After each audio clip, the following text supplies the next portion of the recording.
La Bible Louis II, introduction à l'épître de Paul aux Éphésiens. Éphèse occupe une place importante dans l'histoire apostolique et dans les écrits du Nouveau Testament. Le fondement de l'église d'Éphèse fut posé par l'apôtre Paul durant un premier séjour rapporté dans le livre des Actes à partir du chapitre 18, verset 19. Aquilas et Priscille contribuèrent aussi à y répandre la vérité évangélique. Mais ce fut surtout pendant un second séjour de plus de 2 ans dans cette ville, de l'an 55 à 57, que Paul étendit et affermit cette église, enseignant d'abord dans la synagogue des Juifs, puis dans l'école de Tyrannus et de maison en maison. Il plut à Dieu de sceller la parole de son serviteur par divers miracles de sa toute-puissance. La confiance que les païens avaient eue jusqu'alors dans une fausse magie s'évanouit en présence de la vérité divine. Et comme Éphèse était en rapport continuel avec la plus grande partie de l'Asie mineure, tous ceux qui demeuraient en Asie, tant juifs que grecs, entendirent la parole du Seigneur. Acte 19-10. Éphèse devint ainsi la métropole du christianisme dans cette partie du monde païen, où furent ébranlés les fondements d'un système d'erreur qui avait régné avec tant de puissance. Ces circonstances générales concordent parfaitement avec la destination de notre épître. Il ne paraît pas, en effet, qu'elle ait été destinée par l'apôtre exclusivement aux chrétiens d'Éphèse. D'où l'apôtre Paul a-t-il écrit cette lettre? Il est prisonnier lorsqu'il l'écrit, voir le chapitre 4, verset 1 et chapitre 6, verset 20. On admet généralement et naturellement qu'il s'agit ici de la captivité de Paul à Rome. Il avait auprès de lui plusieurs frères de l'Asie mineure, par lesquels il avait été informé de l'état religieux des églises de ce pays. L'un d'eux, Tychique, retournant en Asie, fut chargé par Paul d'une lettre pour les chrétiens de Colosse, voir Colossiens 4, 7 et 8, et en même temps de notre épître, voir Éphésiens 6, 21 et 22. Quant au but que se proposait Paul en écrivant à la fois ces 2 lettres, il n'est pas le même dans l'épître aux Colossiens que dans celle aux Éphésiens. Dans la première, il désigne et combat de pernicieuses erreurs qu'il avait à cœur de réfuter. Dans la seconde, il les mentionne à peine, et cela est doublement frappant en présence des points nombreux de ressemblance qui existent entre ces 2 écrits. Si dans l'épître aux Éphésiens, l'apôtre présente à la pensée les erreurs qu'il combat dans celle aux Colossiens, il ne les réfute point par la polémique, mais uniquement en présentant dans leur plénitude les vérités divines. Doctrine chrétienne, chapitre 1 à 3, et vie chrétienne, chapitre 4 à 6. Voilà notre épître. Or, exposer ainsi la vérité positive, montrer à l'homme son salut dans le décret éternel de la miséricorde divine, dans le fait de sa rédemption en Jésus-Christ, dans sa vocation et sa rénovation morale par l'Évangile, dérouler ce plan immense de la pensée divine dans sa réalisation actuelle, non seulement en faveur du peuple juif, mais pour toutes les nations, raconter la naissance d'un peuple nouveau, enraciné et fondé dans l'amour, rempli de la plénitude de Dieu, possédant l'unité de l'esprit par le lien de la paix, formant un seul corps, parce qu'il n'y a plus pour lui qu'une seule foi, un seul Seigneur, un seul Dieu, Père de tous. Tel devait être le plan lumineux d'un écrit apostolique adressé non pas à une église, mais à l'Église. Cette lettre se divise naturellement en 2 parties principales, dont la première, chapitre 1 à 3, met en évidence tout le conseil de Dieu pour le salut du monde, et dont la seconde, chapitre 4 à 6, renferme de sérieuses exhortations à une vie sainte, exhortations fondées elles-mêmes sur les vérités les plus profondes de la foi.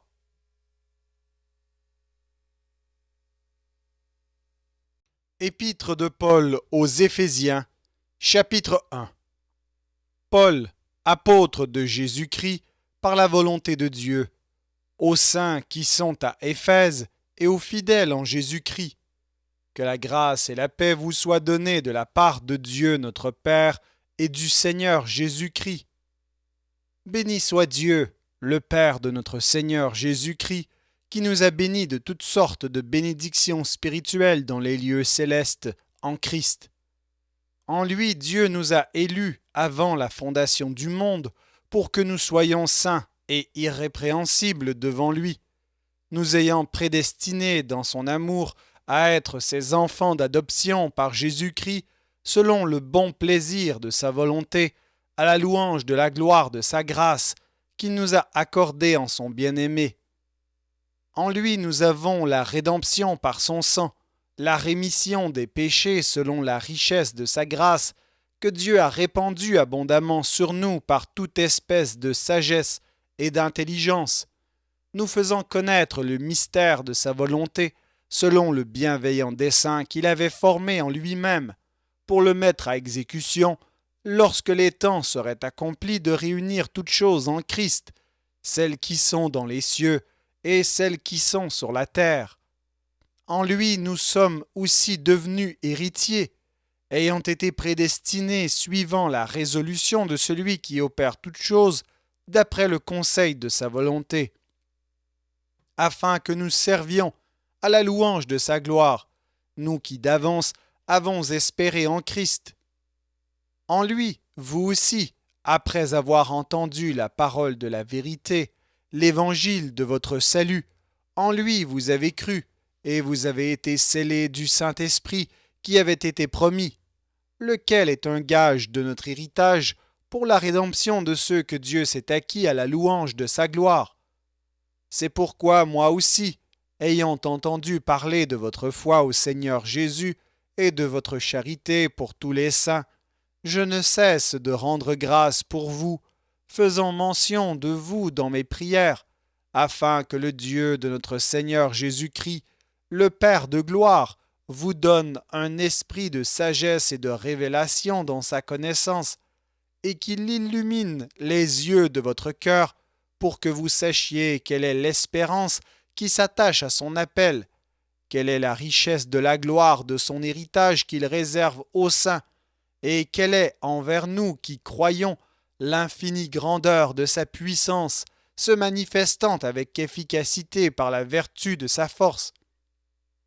Il l'a déployé en Christ, en le ressuscitant des morts et en le faisant asseoir à sa droite dans les lieux célestes, au-dessus de toute domination, de toute autorité, de toute puissance, de toute dignité et de tout nom qui se peut nommer, non seulement dans le siècle présent, mais encore dans le siècle à venir.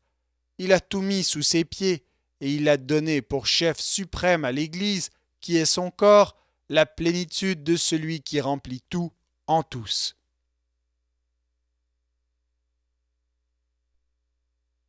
Épître de Paul aux Éphésiens, chapitre 2. Vous étiez morts par vos offenses et par vos péchés, dans lesquels vous marchiez autrefois, selon le train de ce monde, selon le prince de la puissance de l'air, de l'esprit qui agit maintenant dans les fils de la rébellion. Nous tous aussi nous étions de leur nombre, et nous vivions autrefois selon les convoitises de notre chair, accomplissant les volontés de la chair et de nos pensées, et nous étions par nature des enfants de colère comme les autres. Mais Dieu qui est riche en miséricorde, à cause du grand amour dont il nous a aimés, nous qui étions morts par nos offenses, nous a rendus à la vie avec Christ. C'est par grâce que vous êtes sauvés. Il nous a ressuscités ensemble et nous a fait asseoir ensemble dans les lieux célestes en Jésus-Christ, afin de montrer dans les siècles à venir l'infinie richesse de sa grâce par sa bonté envers nous en Jésus-Christ. Car c'est par la grâce que vous êtes sauvés, par le moyen de la foi, et cela ne vient pas de vous, c'est le don de Dieu. Ce n'est point par les œuvres, afin que personne ne se glorifie, car nous sommes son ouvrage, ayant été créés en Jésus-Christ pour de bonnes œuvres que Dieu a préparées d'avance, afin que nous les pratiquions.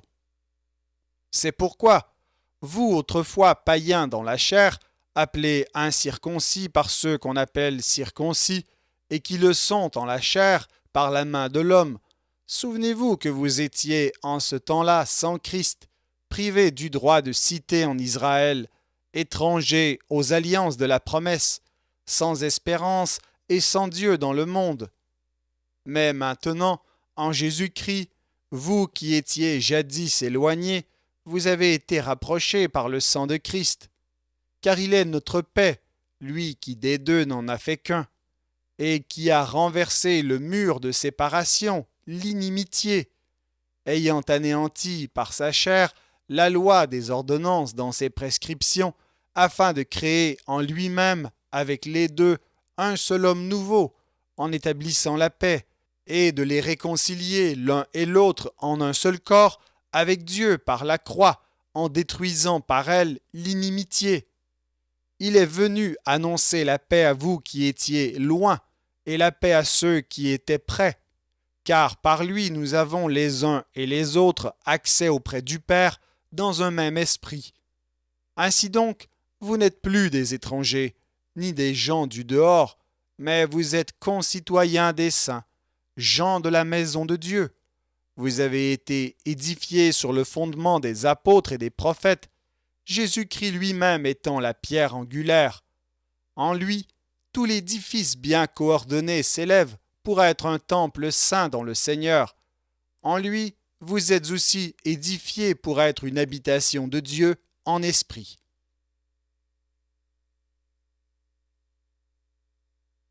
Épître de Paul aux Éphésiens, chapitre 3. À cause de cela, moi, Paul, le prisonnier de Christ, pour vous païens, si du moins vous avez appris quelle est la dispensation de la grâce de Dieu qui m'a été donnée pour vous. C'est par révélation que j'ai eu connaissance du mystère sur lequel je viens d'écrire en peu de mots. En les lisant, vous pouvez vous représenter l'intelligence que j'ai du mystère de Christ. Il n'a pas été manifesté aux fils des hommes dans les autres générations, comme il a été révélé maintenant par l'Esprit aux saints apôtres et prophètes de Christ. Ce mystère, c'est que les païens sont cohéritiers, forment un même corps et participent à la même promesse en Jésus-Christ par l'Évangile, dont j'ai été fait ministre selon le don de la grâce de Dieu qui m'a été accordé par l'efficacité de sa puissance.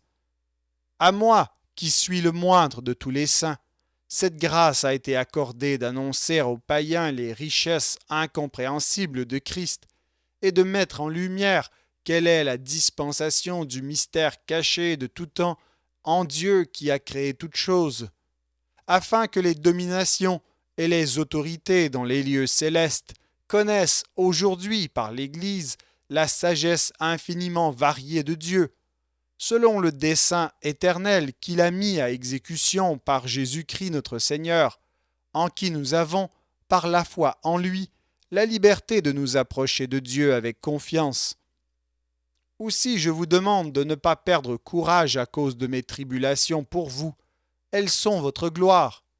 À cause de cela, je fléchis les genoux devant le Père, duquel tire son nom toute famille dans les cieux et sur la terre, afin qu'il vous donne, selon la richesse de sa gloire, d'être puissamment fortifié par son esprit dans l'homme intérieur, en sorte que Christ habite dans vos cœurs par la foi, afin qu'étant enraciné et fondé dans l'amour, vous puissiez comprendre avec tous les saints quelle est la largeur, la longueur, la profondeur et la hauteur, et connaître l'amour de Christ qui surpasse toute connaissance, en sorte que vous soyez remplis jusqu'à toute la plénitude de Dieu. Or, à celui qui peut faire par la puissance qui agit en nous, infiniment au-delà de tout ce que nous demandons ou pensons, à lui soit la gloire dans l'Église et en Jésus-Christ, dans toutes les générations, au siècle des siècles. Amen.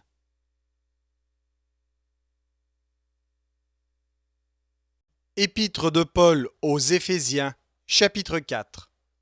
Je vous exhorte donc, moi le prisonnier dans le Seigneur, à marcher d'une manière digne de la vocation qui vous a été adressée, en toute humilité et douceur, avec patience, vous supportant les uns les autres avec charité, vous efforçant de conserver l'unité de l'esprit par le lien de la paix.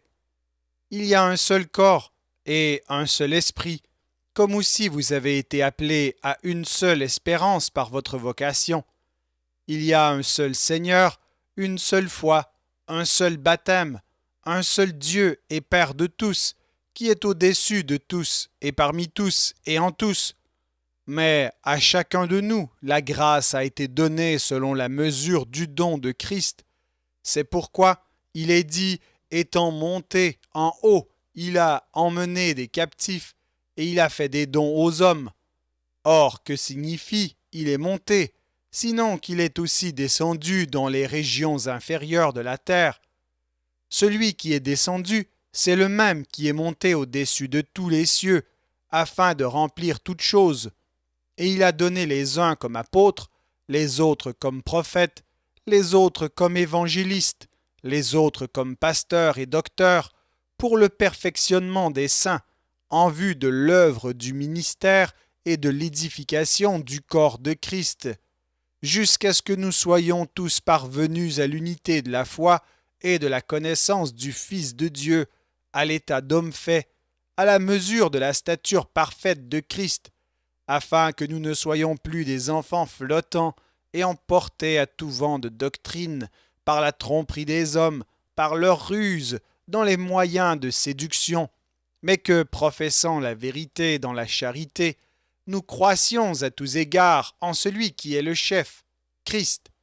C'est de lui, et grâce à tous les liens de son assistance, que tout le corps bien coordonné et formant un solide assemblage tire son accroissement selon la force qui convient à chacune de ses parties et s'édifie lui-même dans la charité. Voici donc ce que je dis et ce que je déclare dans le Seigneur, c'est que vous ne devez plus marcher comme les païens, qui marchent selon la vanité de leurs pensées.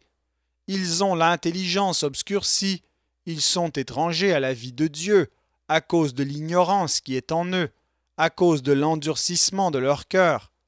Ayant perdu tout sentiment, ils se sont livrés à la dissolution pour commettre toute espèce d'impureté jointe à la cupidité.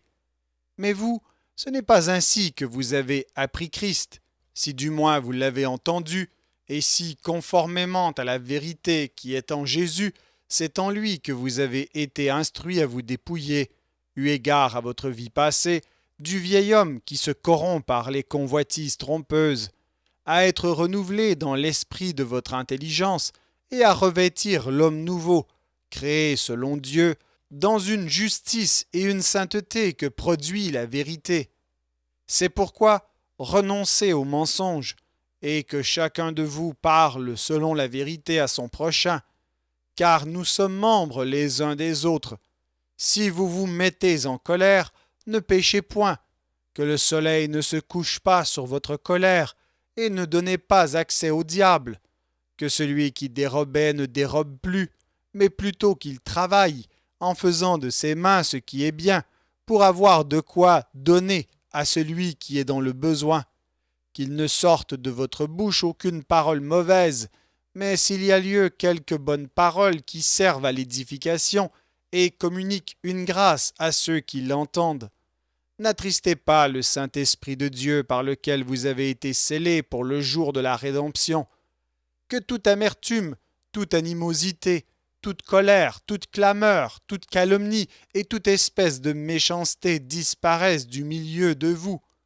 Soyez bons les uns envers les autres, compatissants, vous pardonnant réciproquement, comme Dieu vous a pardonné en Christ.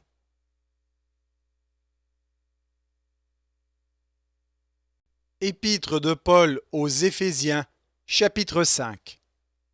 Devenez donc les imitateurs de Dieu comme des enfants bien-aimés, et marchez dans la charité, à l'exemple de Christ qui nous a aimés et qui s'est livré lui-même à Dieu pour nous comme une offrande et un sacrifice de bonne odeur. Que l'impudicité, qu'aucune espèce d'impureté et que la cupidité ne soient pas même nommées parmi vous, ainsi qu'il convient à des saints. Qu'on n'entende ni paroles déshonnêtes, ni propos insensés, ni plaisanteries, choses qui sont contraires à la bienséance, qu'on entende plutôt des actions de grâce. Car, sachez-le bien, aucun impudique, ou impur, ou cupide, c'est-à-dire idolâtre, n'a d'héritage dans le royaume de Christ et de Dieu.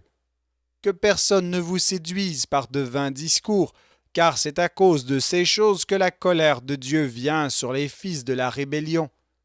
N'ayez donc aucune part avec eux. Autrefois vous étiez ténèbres, et maintenant vous êtes lumière dans le Seigneur. Marchez comme des enfants de lumière, car le fruit de la lumière consiste en toutes sortes de bonté, de justice et de vérité. Examinez ce qui est agréable au Seigneur, et ne prenez point part aux œuvres infructueuses des ténèbres, mais plutôt condamnez-les, car il est honteux de dire ce qu'ils font en secret. Mais tout ce qui est condamné est manifesté par la lumière, car tout ce qui est manifesté est lumière.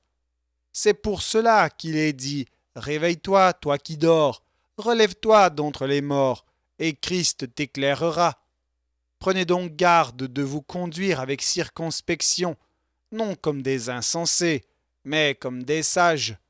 Rachetez le temps, car les jours sont mauvais.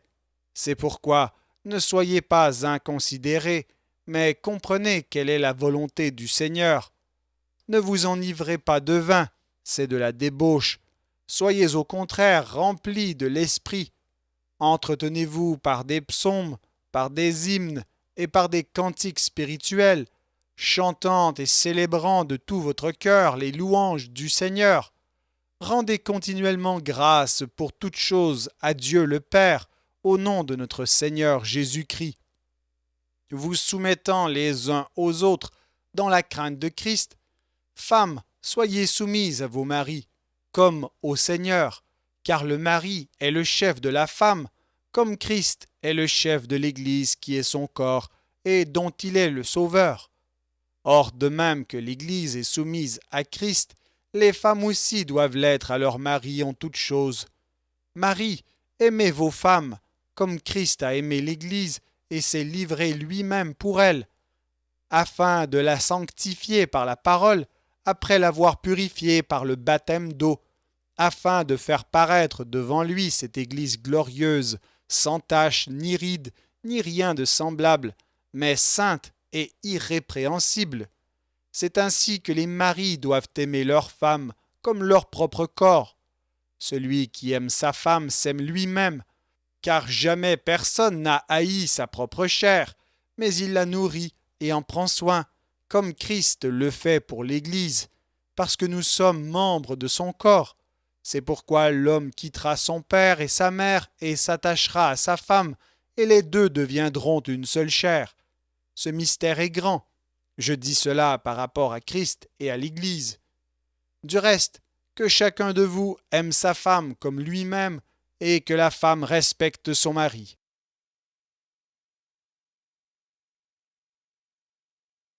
Épître de Paul aux Éphésiens, chapitre 6. Enfants, obéissez à vos parents selon le Seigneur, car cela est juste. Honore ton père et ta mère, c'est le premier commandement avec une promesse, afin que tu sois heureux et que tu vives longtemps sur la terre. Et vous, pères, n'irritez pas vos enfants, mais élevez-les en les corrigeant et en les instruisant selon le Seigneur. Serviteurs, obéissez à vos maîtres selon la chair, avec crainte et tremblement, dans la simplicité de votre cœur, comme à Christ, non pas seulement sous leurs yeux comme pour plaire aux hommes, mais comme des serviteurs de Christ, qui font de bon cœur la volonté de Dieu. Servez-les avec empressement, comme servant le Seigneur et non des hommes, sachant que chacun, soit esclave, soit libre, recevra du Seigneur selon ce qu'il aura fait de bien. Et vous, maîtres, agissez de même à leur égard, et abstenez-vous de menaces, sachant que leur maître et le vôtre est dans les cieux, et que devant lui il n'y a point d'acception de personne. Au reste, fortifiez-vous dans le Seigneur, et par sa force toute puissante.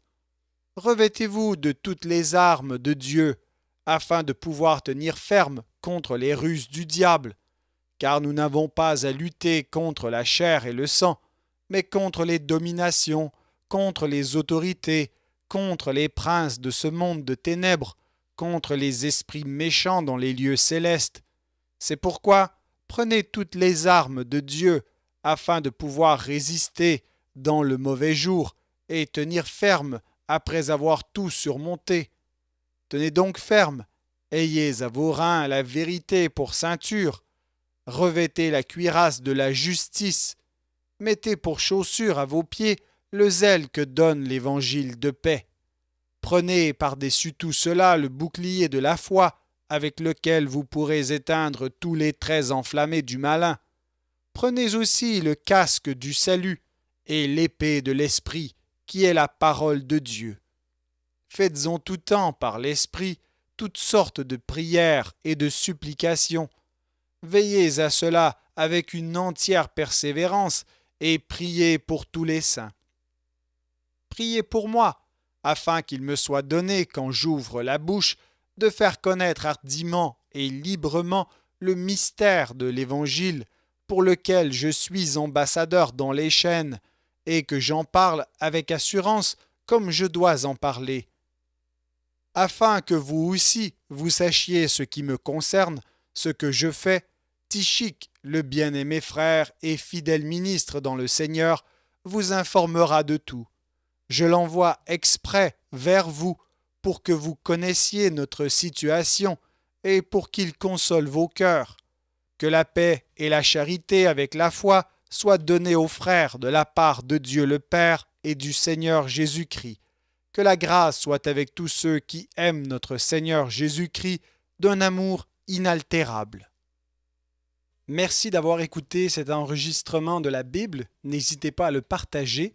Vous pouvez également télécharger la version MP3 sur le site Un Héros dans le net. Vous avez le lien dans la description. En visitant notre chaîne, vous allez également trouver d'autres versions de la Bible en audio, ainsi que plusieurs ressources pour étudier la parole de Dieu. Toutes ces ressources sont mises à votre disposition gratuitement. N'hésitez pas de nous faire un don si le Seigneur vous le met à cœur en utilisant le lien qui est également dans la description. Merci encore et que Dieu vous bénisse.